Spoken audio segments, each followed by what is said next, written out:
Drama serial Duniyapur की आने वाली 7 में आप देखेंगे कि नौरोज़ आदम जेल से बाहर आ जाएगा तो अब वो आना को उठवा लेगा और नवाब को फ़ोन करेगा और नवाब से कहेगा कि वक्त एक बार फिर मेरे हाथ में आ चुका है, इसलिए जिस तरह तुमने दुनियापुर मुझसे छीना था ठीक उसी तरह मुझे दुनियापुर वापस कर दो। तो अब नवाब कहेगा कि पागलों वाली बातें ना करो, तुम शायद ये भूल रहे हो कि तुम्हारी बेटी भी मेरे पास है, अगर मेरी बेटी को कुछ हुआ तो यहाँ जिंदा तुम्हारी बेटी भी नहीं बचेगी। नौरोज़ आदम कहेगा कि तुम्हें क्या मैं इतना बेवकूफ़ लगता हूँ कि मैं ये सब जानते बूझते हुए भी तुम्हारी बेटी को उठवाऊंगा। मेरी बेटी जिए या मरे मेरा अब उससे कोई वास्ता नहीं है, मेरे लिए तो वो उस दिन ही मर गई थी जब मैंने उसे तुम्हारे साथ ब्याया था। अब नौरोज़ आदम नवाब को धमकी लगाता है कि तुम्हारे पास सिर्फ 24 घंटे का वक्त है, दुनियापुर मेरे हवाले कर दो वरना 24 घंटे बाद मैं तुम पर हमला कर दूंगा और दुनियापुर तो मैं तुमसे छीन ही लूंगा, लेकिन तुम्हारी आखिरी औलाद भी मारी जाएगी। अब यह कहकर नौरोज़ आदम फ़ोन बंद कर देगा और जब शमीर को इस बात का पता चलेगा तो शमीर नौरोज़ आदम से बात करेगा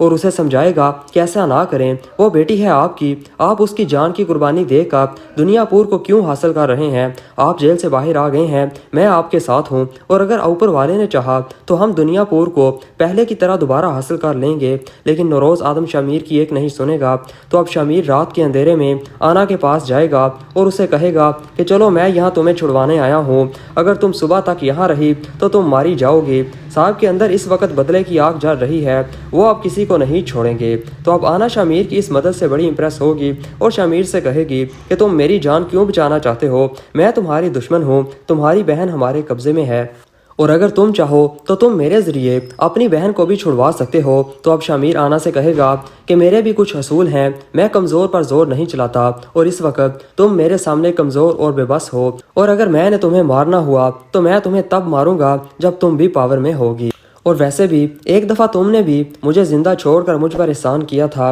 ये उसी एहसान का बदला समझ लो। अब इस तरह आना के दिल में शमीर के लिए सॉफ्ट कॉर्नर पैदा हो जाएगा और आहिस्ता आहिस्ता उसे शमीर से मोहब्बत हो जाएगी और बहुत जल्द इन दोनों की ये दुश्मनी मोहब्बत में बदल जाएगी।